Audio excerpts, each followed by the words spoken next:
तव्हांजे अॻियां मां जेको मकालो पेश कयां थो उन जो उनवान आहे सचल अमन ऐं आज़ादीअ जो अमीर। हिते अमीर असीर जे उबतड़ बीठल आहे। असीर जो मतिलबु आहे ग़ुलाम ऐं अमीर आहे मालिक। इन करे अमन ऐं आज़ादीअ जो मालिक उहो सचल, इहो इन उनवान मां मफ़हूम ज़ाहिर कजे थो। अमन कंहिं रंग बिरंगी पखीअ जो नालो न आहे जेको कंहिं वण ते वेही मिठियूं ॿोलियूं ॿोलींदो हुजे। अमन कंहिं अहिड़े फ़रिश्ते जो नालो बि न आहे जेको आसमान तां धरतीअ ते लही अचे ऐं धरतीअ खे बेश्त बणाए छॾे। अमन उन माहौल जे तसवर जो नालो आहे जंहिंमें इंसान जो रूह आज़ादीअ जो अहसासु कंदे ख़ुदि ब ख़ुदि मिठियूं ॿोलियूं ॿोलींदो आहे ऐं इंसान पंहिंजे अकुल ऐं अहमाल सां आसमान में परवाज़ करण जी क़ुवत रखंदो आहे। इन करे अमन इंसान जे आज़ादी ऐं ख़ुददारीअ जो ॿियो नालो आहे। ऐं अॼु अहिड़े अमन जी सख़्तु ज़रूरत आहे छाकाणि जो अॼु दुनिया जे तमामु वॾे हिस्से में इंसान ग़ुलामी, लाचारी ऐं बेवसीअ जी ज़िंदगी घारे रहियो आहे। इन हवाले में जॾहिं सचल जे शाइरी ते नज़र विझे थी त इहो महसूसु करण खां रही नथो सघिजे त पंहिंजे वक़्त में सचल जे शाइरी जी जेका अहमियत हुई अॼु जे हालतुनि में उन्हनि जी वास्तेदारी ऐं अहमियत अञा वधी वई आहे। हाणे इहा ॻाल्हि ॾिसण जी ज़रूरत आहे त अॼु जे हालतुनि में सचल जी शाइरी जी कहिड़ी वास्तेदारी आहे। सचल जी वास्तेदारीअ जो सुवाल उथारिजे थो तॾहिं उन जी मुराद इहा ॼाणणु आहे त सचल जे वीचारनि जी अॼु जे समाज में केतिरी ज़रूरत ऐं अहमियत आहे। इन ज़रूरत ऐं अहमियत खे सम्झण जे लाइ टिनि नुक़्तनि ते ध्यानु रखणु ज़रूरी आहे। हिकु, सचल जे वक़्त जी समाज। ॿियो, सचल जे वीचार जो जगत।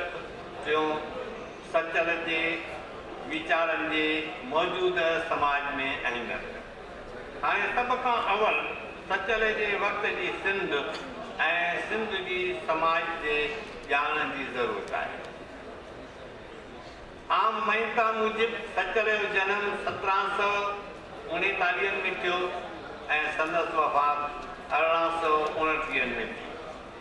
इन अरसे अंदरि सिंध में अवल कलोड़नि ऐं पोइ मीरनि जो राज हो। सिंध जी तवारीख़ ऐं उन वक़्त जे सिंधी अदब मां हासिल हक़ीक़तुनि जे आधार ते इहो चई सघिजे थो त उन वक़्तु सिंध हिकु ग़रीब मुल्क हो जंहिंमें सदाईं ॾुकर जो ख़तरो रहंदो हो। उन वक़्तु सिंधी समाज मुख्य तरह सां ॿिनि तबिक़नि में विरायल हुई।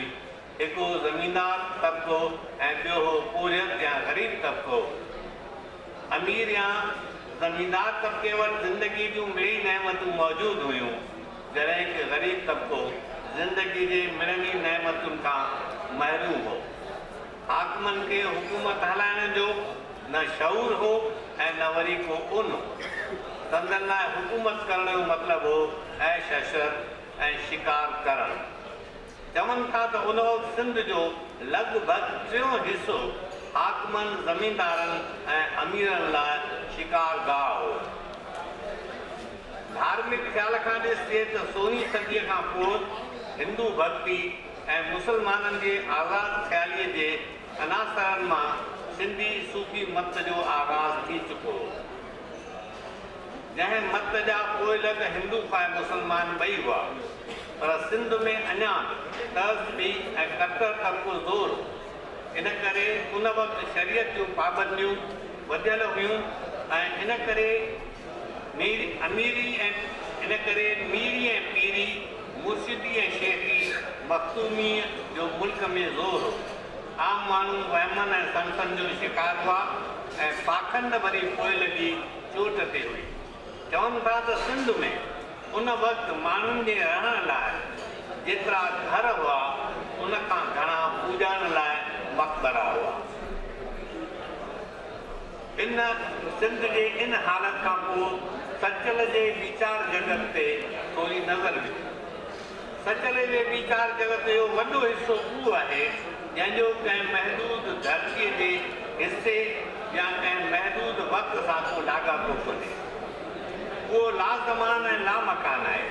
मिसाल तौरु सचल जो पाण सुञाणण या ख़ुदि शनासी जो ख़्यालु, इन जो कंहिं मकान या ज़मान सां को वास्तो कोन्हे। मां केरु आहियां, किथां आयो आहियां, छो आयो आहियां, केॾां वेंदुसि वग़ैरह अहिड़ा सुवाल आहिनि जिन ते इंसानु तॾहिं खां सोचींदो आयो आहे जॾहिं खां हू सोचणु सिखियो आहे ऐं तेसि ताईं सोचींदो रहंदो जेसि ताईं संदसि सोच क़ाइमु आहे। पर सचल जे वीचार जगत जा के अहिड़ा नुक़्ता आहिनि जेके अॼु जे वक़्त में ख़ासि वास्तेदारी रखनि था। उन्हनि मां के मुख्य नुक़्ता आहिनि इंसान जी आज़ादी ऐं ख़ुददारी ऐं ॿियो सिक्युलरिज़म या ग़ैर मज़हबी समाज जी रचना ऐं टियों सच जी पोइवारी। आम तरह सां सचल जे शहर जो तमामु वॾो हिसो हिकु रूहानी फिलासफ़ी जो हिसो आहे ऐं ॼण त उनजो समाज सां को सिधो वास्तो न आहे।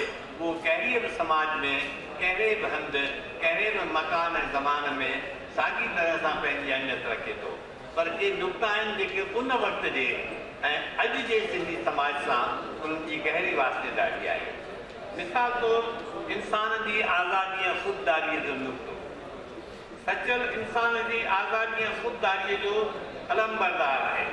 जंहिं शख़्स खे आज़ादी ऐं ख़ुददारी जहिड़नि आला जज़्बनि जो क़दुरु कोन्हे उन शख़्स खे इंसान सॾाइण जो हक़ु कोन्हे।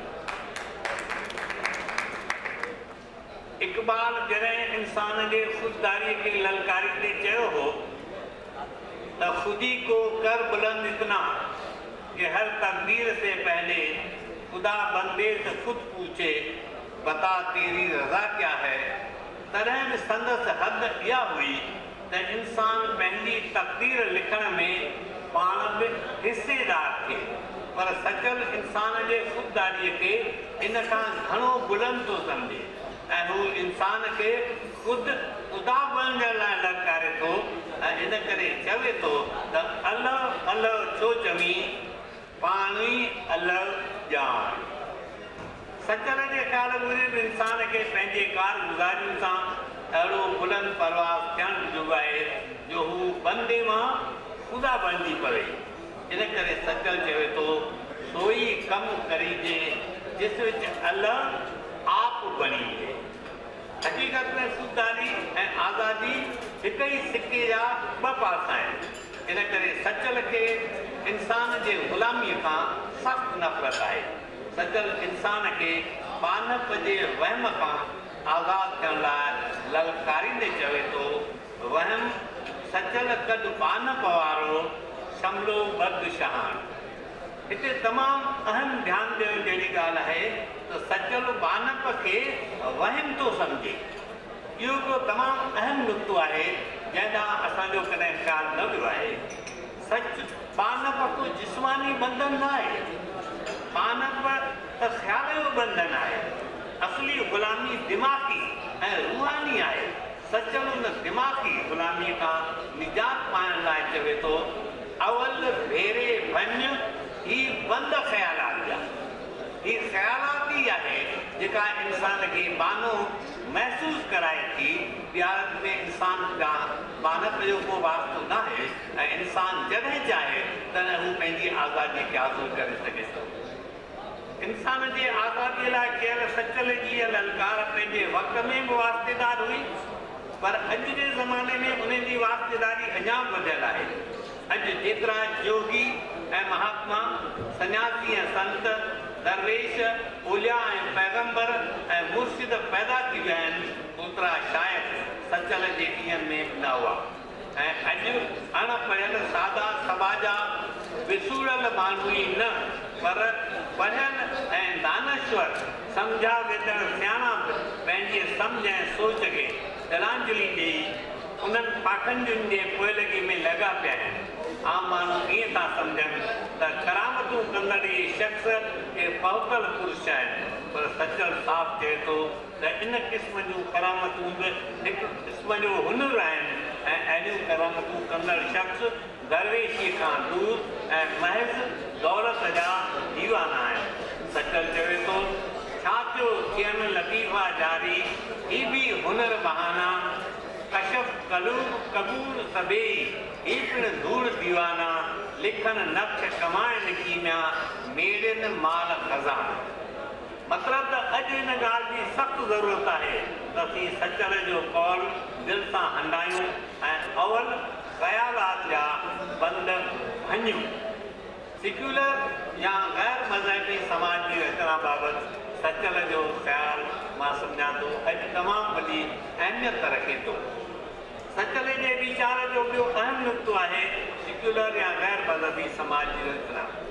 सचल राम ऐं रहीम खे हितो मञे ऐं उन सां गॾु सचल इहो सम्झे थो त सच ऐं हक़ जी राह हासिलु करण में मंदर ऐं मस्जिदूं वॾी रुकावट आहिनि। सचल साफ़ साफ़ चवे थो त जांजा तालिब मस्जिद मुंबर कीन करी वीराना तांता राह कलंदर वारी कीन मिले मर्दाना। असां सभिनी ॿुधो आहे त शाह साहब सचल खे नंढे हूंदे ॾिसी चयो हो त असां जेको कुनो चाढ़ियो आहे तंहिंजो ढकणु जी सचू लाहींदो। उहो ढकणु ई हो। शाह साहब ई चयो त रोज़ा ऐं निमाज़ूं ही पिणु चङो कमु, पर उहो को ॿियो फ़हम जंहिंसां पस्ते पिरीअ खे। पर सचल खे इहा लिकाए ॻाल्हि चवण वारी ॿोली न आहे, उनखे रूमाल में ढके चवण वारो इहो हुनुर ई न आहे। इन करे सचल साफ़ लफ़्ज़नि में चवे थो त जांजा तालिब मस्जिद मुंबर कीन करी वीराना तांता राह कलंदर वारी कीन मिले मर्दाना। सचल जी हिन कौल जी तमसीली माना आहे त जेसिताईं माण्हू धर्म मज़हब जे ॿाहिरे पाबंदियुनि खां पाण खे आजो न कंदो तेसिताईं हू सच परोड़े न सघंदो। पर अॼु जे वक़्त में सचल जे हिन कौल खे अखरी रूप में बि खणण जी ज़रूरत आहे। लिटरली अॼु जे दुनिया मां मिड़ेई मंदर ऐं मस्जिदूं, गुरुद्वारा ऐं गिरजाघर, मढ़ियूं ऐं मक़बरा गाहे पट कजनि ऐं वरी कंहिंखे अहिड़ो कारनामो करण जी इजाज़त न ॾिनी वञे त धर्म ऐं मज़हब जे नाले में थींदड़ ही दंगा ऐं फसाद शायदि दुनिया मां हमेशह जे लाइ बंदि थी वञनि। सचल जे ॾींहंनि में त मज़हब रुॻो माण्हू मुजाया हुआ, पर अॼु त मज़हबी जनून माण्हुनि मां माणको कढी छॾियो आहे ऐं खेसि हैवान बणाए छॾियो आहे।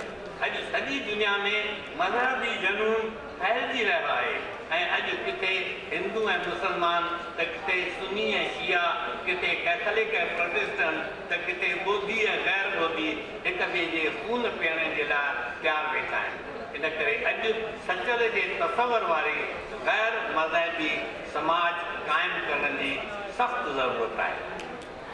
सचल जो ख़्याल जो टियों नुक़्तो जेको जेतोणीक कंहिं महदूद समाज ऐं वक़्त सां वास्तेदारी नथो रखे तॾहिं बि रखे थो ऐं उहो आहे सच जी पोइवारी।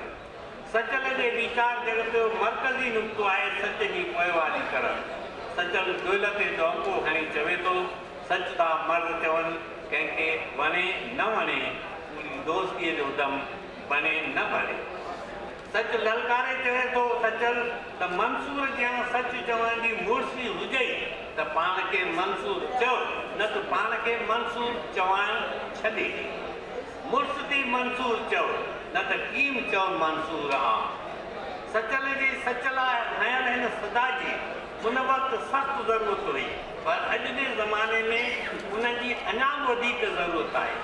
अॼु कंहिं फ़िरके, ज़ात, क़ौम, मुल्क, धर्म, पार्टी, ग्रोह ऐं न ॼाण ॿियनि केतिरनि नालनि जे कोट में इंसान सच खां किनारो करे रहियो आहे। ऐं जॾहिं कूड़ खे डिप्लोमेसी ऐं पॉलिटिक्स जो नालो ॾेई शख्स जे जीवन ऐं देश जी कारबार जो आदर्श बणायो वियो आहे, अॼु जॾहिं मुल्कनि ऐं क़ौमुनि जा रहबर कूड़ ते संदो ॿधी बीठा आहिनि, तॾहिं अहिड़नि मर्दनि जी सख़्तु ज़रूरत आहे जेके कंहिंजे वणण न वणण जी परवाह करण खां सवाइ सच चई सघनि, सच जी पोइवारी करे सघनि ऐं सच लाइ सिर्फ़ ॾेई सघनि। पछाड़ीअ में रुगो एतिरो चवणु काफ़ी थींदो त जेसिताईं इंसान द्वारा पाण सुञाणण जी तलाश जारी आहे, जेसिताईं इंसान ख़्याल जा बंद भञी दिमाग़ी ग़ुलामी खां आज़ादु न थियो आहे, जेसिताईं मज़हब माण्हुनि खे मुझाईंदो रहंदो ऐं फाकनि जी पूॼा थींदी रहंदी, तेसिताईं हर ज़माने में सचल जी वास्तेदारी क़ाइमु रहंदी। हिन लेख में आयल सभई हवाला उहे निमाणे फ़क़ीर जे रसाले तां कया विया आहिनि।